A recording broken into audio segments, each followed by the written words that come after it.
তার মানে বোঝা যায় ফিরাউন, নমরুদ, আবু জেহেল ঘটনার সঙ্গে সজীব জয় ঘটনা মিল করলে 100-তে 100 মিলে যায়।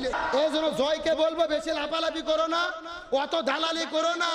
মাও তো পালিয়ে গেছে, আর তুমি দেশে আসলে পালানোর সুযোগ পাবে না।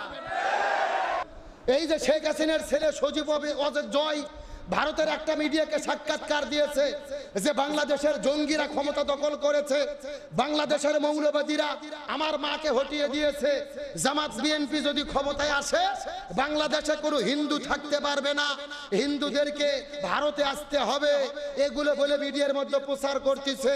এই জন্য বলি, জয়কে বলি সাবধান হয়ে যাও, বেশি লাপালাপি করো না, ভুল বুঝানো যাবে না। বাংলাদেশের মুসলমানেরা হিন্দুদেরকে তাড়াইয়া দেবে না, প্রয়োজনে আমরা জীবন দিয়ে হিন্দুদের ঘরবাড়িকে রক্ষা করব। তার কারণ ডিমের ভেতরে কুসুম যেই রকম নিরাপদ, ইসলামী রাষ্ট্রের ভেতরে অন্যান্য ধর্ম অবলম্বীরাও তেমনি নিরাপদ। আল্লাহর কোরআন বলেছে লা ইকরাহা ফিদ্দিন, দিন সম্পর্কে কোনো জবরদস্তি নেই। লাকুম দীনুকুম ওয়ালিয়া দিন, ওরা ওদের ধর্ম পালন করবে, আমরা আমাদের ধর্ম পালন করব। জামাতের লোকজন, শিবিরের লোকজন, কওমি মাদ্রাসার ছাত্ররা মন্দিরে মন্দিরে গিয়ে নিরাপত্তা দিচ্ছে রাতের বেলা জেগে জেগে। আল্লাহু আকবার কর। তার মানে তোমাদের ষড়যন্ত্রে কাজ হবে না। জয়কে বলবো ভুলভাল বুঝিও না। তোমার মাও বিদায় নিয়েছে, তুমি বলেছো আমার মা আর জীবনে রাজনীতি করবে না। আমরা বলতে চাই রাজনীতি করতে চাইলে ভারতে করা লাগবে, বাংলাদেশে রাজনীতি হবে না। কারণ বাংলাদেশে যদি আসে, এই যে জামাতের লোকজনক মিথ্যা মামলা দিয়ে রাজাকার বানিয়ে ফাঁসি দিয়েছে, 50 বছর আগে সাক্ষী নাই। আর হাসিনা যে গণহত্যা করছে, সাক্ষী খোঁজার দরকার নাই। বাংলাদেশের 18 কোটি মানুষ, প্রতিটা মানুষ তার সাক্ষী। তাহলে হাসিনা যদি দেশে আছে, আর ফাঁসি হওয়া ছাড়া কোনো উপায়। এই জন্য জয়কে বলবো বেশি লাফালাফি করো না, অত দালালি করো না। মাও তো পালিয়ে গেছে, আর তুমি দেশে আসলে পালানোর সুযোগ পাবে না। আমার বন্ধুগণ, মুসলমান ভাইরা গভীর মনোযোগ। আমরা এই যে কারবালার ঘটনা পড়েছি, এই যে শিশু সন্তান আসগারকে ধরেছে আর তীর মেরে তার বুকটাকে ঝাঁঝরা করে ফেলে দিয়েছে। আজকে বাংলাদেশের দিকে দেখেন, রংপুরে আবু সাইদ ভাই যখন আন্দোলন করার জন্য যখন মাঠের মধ্যে চলে গেছে, পুলিশের কাছে যাওয়ার পরে নিজের বুকটা পাতিয়ে দিয়েছে। ও মনে মনে ভেবেছে হয়তো বা গুলি করবে না, এই মনে করে যখন তার বুকটা পাতায়া দিল, পুলিশ যখন প্রথম নম্বর গুলিটা তার বুকের মধ্যে করেছে, প্রথম গুলি খাওয়ার পরে আবু সাইদ তারপরও বিশ্বাস করতে পারে নাই। আবার তিনি দাঁড়িয়ে গিয়ে বুক পাতায়া দিয়েছে, আবার গুলি করেছে, আবার দাঁড়িয়ে গেছে, আবার গুলি করেছে। 1 নয় 2 নয় 4টে গুলি করার পরে যখন তিনি নিজের অজান্তেই পড়ে গেছে, তখন অন্যান্য ছাত্ররা তাকে এখান থেকে উঠায় নিয়ে গেছে। আজকে আবু সাইদের মা কান্না করে করে বলে, আমার সন্তানটাকে তোমরা চাকরি দেবে না, দেওয়ার দরকার নাই, কিন্তু আমার সন্তানটাকে পাইলেই তো হাতে গুলি করতে পারতে, তোমরা চাইলেই তো পায়ে গুলি করতে পারতে, কিন্তু আমার সন্তানটাকে বুকের মধ্যে গুলি করে তোমরা কেন ঝাঁঝরা করে দিলে? ওই যে শিশু সন্তান আসগারটাকে গুলি করে করে করে করে বিদায় করে দিয়েছে। এই যে ঢাকার মধ্যে মুগ্ধ নামে আমার একটা ভাই আন্দোলনও করে নাই, মিছিলও করে নাই, কোন জায়গায় পুলিশের উপরে হামলাও করে নাই। ছোট্ট ছোট্ট সন্তানরা রাজপথের মধ্যে নেমেছে, নিজে একটু পানির বোতল নিয়ে গিয়ে চিৎকার করে বলেছে পানি লাগবে ভাই, পানি লাগবে ভাই, পানি। ওই পানি বিতরণ করতে গিয়ে জীবন দিয়ে পৃথিবী থেকে বিদায় চলে গেল। আমার প্রিয় বন্ধুগণ, মুসলমান ভাইরা, এই ঘটনার দ্বারা আমি আপনাদেরকে বুঝাইতে চাই, ওই যে শিশু সন্তান আসগার বুক পাতে দেওয়ার পরে তীর মেরে হত্যা করেছিল, আর এই বাংলাদেশের ভেতরে স্বাধীনতার 50 বছর পরে ওই বুকটা পেতে দেওয়ার পরে যারা গুলি করে হত্যা করেছে রে, এদের ভেতরে আর ওই এজিদের বাহিনীর ভেতরে কোনো পার্থক্য না। এই দুই দলের মধ্যে কি কোনো পার্থক্য আছে? আরো ধরে বলেন আছে। কত অত্যাচার, কত নির্যাতন, কত জুলুম আমাদের হত্যা তারা করেছে। 16 বছরের জুলুমের অবসান হয়ে গেল এক স্বৈর শাসনের পতনের মাধ্যমে। আল্লাহ তাআলা এমন ভাবে পতন করলো, যেই বঙ্গবন্ধুর জিকির না করলে, কোন নেতা কর্মী বাংলাদেশে থাকতে পারতো না, কোনো মিছিল হতো না, কোনো মিটিং হতো না। অথচ হাসিনা পালিয়ে গেছে ওই বঙ্গবন্ধুর ভাস্কর্যকে, মূর্তিকে ছেলে পেলে মাথার মধ্যে উঠাইয়া বাড়ি দিয়ে ভেঙে ফেলতেছে। এক জায়গায় দেখলাম মাথার উপরে উঠে প্রসাব করতেছে। শুধুমাত্র সময়ের পরিবর্তন। একদিন আগে ক্ষমতার চেয়ার ছিল, সবাই আপা আপা বলে হাসিনাকে ডেকেছে, বঙ্গবন্ধুর জিকির করেছে।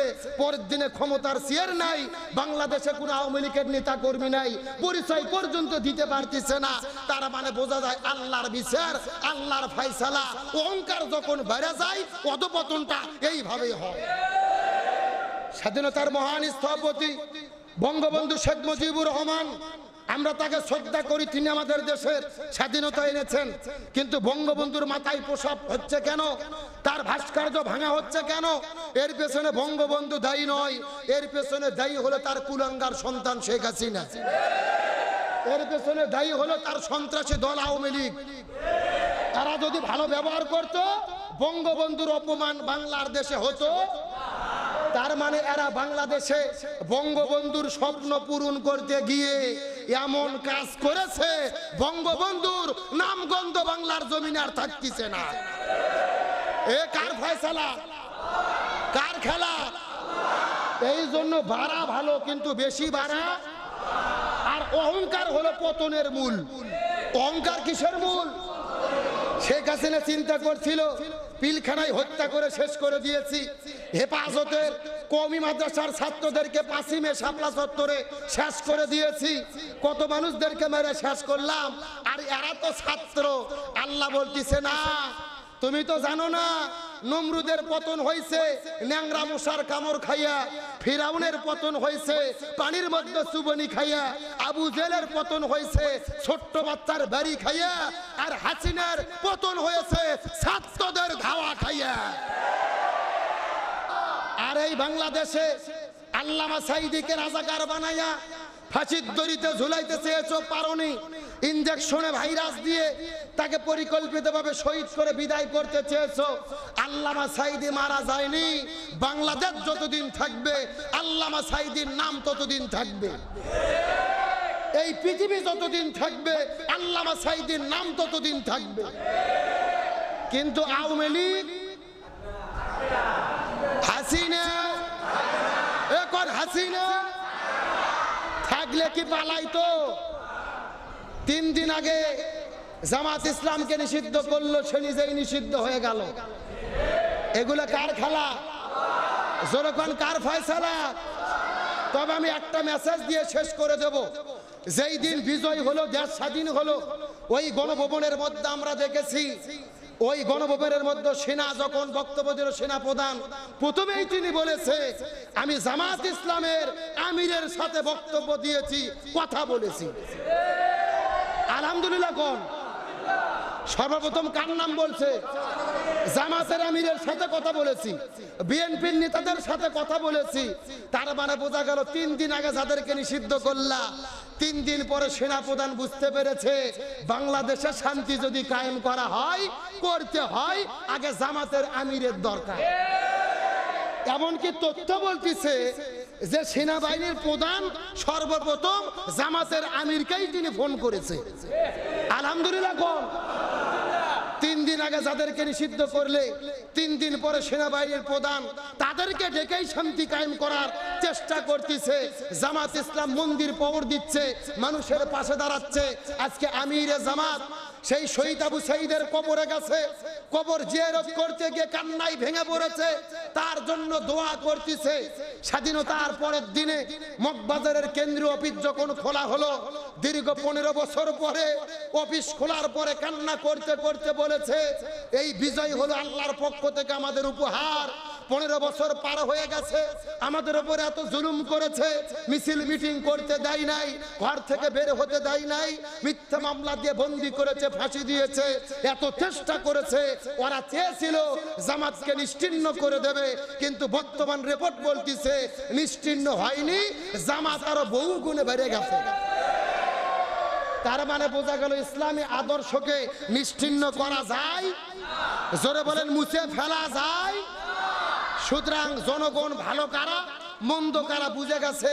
আগামীর বাংলাদেশ ইসলামপন্থীদের দেশ হবে, একটা আমল করতে হবে।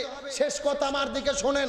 আপনারা টেলিভিশনের মধ্যে দেখেছেন সেনাবাহিনী যখন গণভবনে ঢুকলো, প্রথমে যাওয়ার পরে দেখলেন আমিরে জামাত উঠিয়ে সালাম দিচ্ছে, আল্লামা মামুনুল হক সালাম দিচ্ছে জনগণকে, শাইখে চরমোনাই উঠে সালাম দিচ্ছে। এই তিনজন ইসলামপন্থী নেতা যখন দাঁড়িয়ে হাত উঠালো, লক্ষ লক্ষ জনতা আল্লাহ তাকবীর দিয়ে চিৎকার করা শুরু করে দিল। এখান থেকে বোঝা যায় জনগণ আর কোনো সেকুলার চায় না, আর কোনো জাতীয়বাদ চায় না, ইসলামপন্থীদের ঐক্য চায়। তারা দুই দলের খেলা পাল্টা পাল্টি আর অনেকে চায় না, আলেমদেরকে সামনে দেখতে চাই, কিন্তু মনে দুঃখ আমরা হুজুররাই এক হতে পারি নাই। এই জন্য বলবো সময়ের দাবি, বর্তমান প্রেক্ষাপটের দাবি, জামাত ইসলাম, চরমোনাই, হেফাজত, খেলাফত মজলিস, যত ইসলামী দল আছে, এই জমিনে যদি দিন কায়েম করতে চাও তোমরা এক হয়ে যাও। তরুণ সমাজ নতুনদেরকে, ইসলামপন্থীদেরকেই চাচ্ছে, কিন্তু সেই প্লেস আমরা করে দিতে পারতেছি না, ওই স্থান আমরা অর্জন করতে পারতেছি না। এই জন্য দলগত, মতগত, ফতোয়াগত পার্থক্য থাকতেই পারে। আমি মনে করি আলেমেরা যদি একদল হয়ে যায়, আগামীর বাংলাদেশ হবে কোরআনের বাংলাদেশ, আগামীর বাংলাদেশ হবে ইমানদারদের বাংলাদেশ, আগামীর বাংলাদেশ হবে আলেমদের বাংলাদেশ। ওই দিনের জন্য কারা কারা প্রস্তুত আছেন হাত তুলে দেখান। লিল্লাহ তাকবীর। আল কোরআনের আলো সংসদে জালো, সারা বাংলায় জালো, সারা বিশ্বে জালো। লিল্লাহ তাকবীর। কষ্ট হইল, মন খারাপ করলেন? 16 বছর জালেমের জুলুম চলে গেছে, এরকম তাকবীরও মসজিদে দিতে পারেননি, হক কথা হয়নি। এখন দেশ স্বাধীন হয়ে গেছে, আর কোনো ভয়? সাত মাথার জায়গায় সর্বপ্রথম আমি তাকবীর দিছি, আপনাদের খতিব ছিল। সাত মাথার চত্বরের উপরে উঠে আগে 30 মিনিট আমি নিজে স্লোগান দিছি। যেই সাত মাথায় যেতে যায়নি 16 বছর, ওই সাত মাথা বগুড়ার প্রাণকেন্দ্র, ওই জায়গায় আল্লাহ তাকবীর হবে। আমরা আর কোনো কিছু চাই না, এই জমিনে ইসলাম চাই, এই জমিনে কোরআনের আইন চাই। আর যত নিয়ম নীতি খোঁজেন, কোরআন যেখানে নাই শান্তি সেখানে নাই, কোরআনের আইন যেখানে আছে শান্তি সেখানে আছে। তার মানে বোঝা গেল কোরআনের কাছে ফিরে যাওয়া ছাড়া আমাদের কোনো উপায় জোরে বলেন, কোনো উপায়। এই জন্য যতদিন বেঁচে রাখি, বেঁচে আছি কোরআনের পথে থাকবো, কোরআনের পক্ষে চলবো।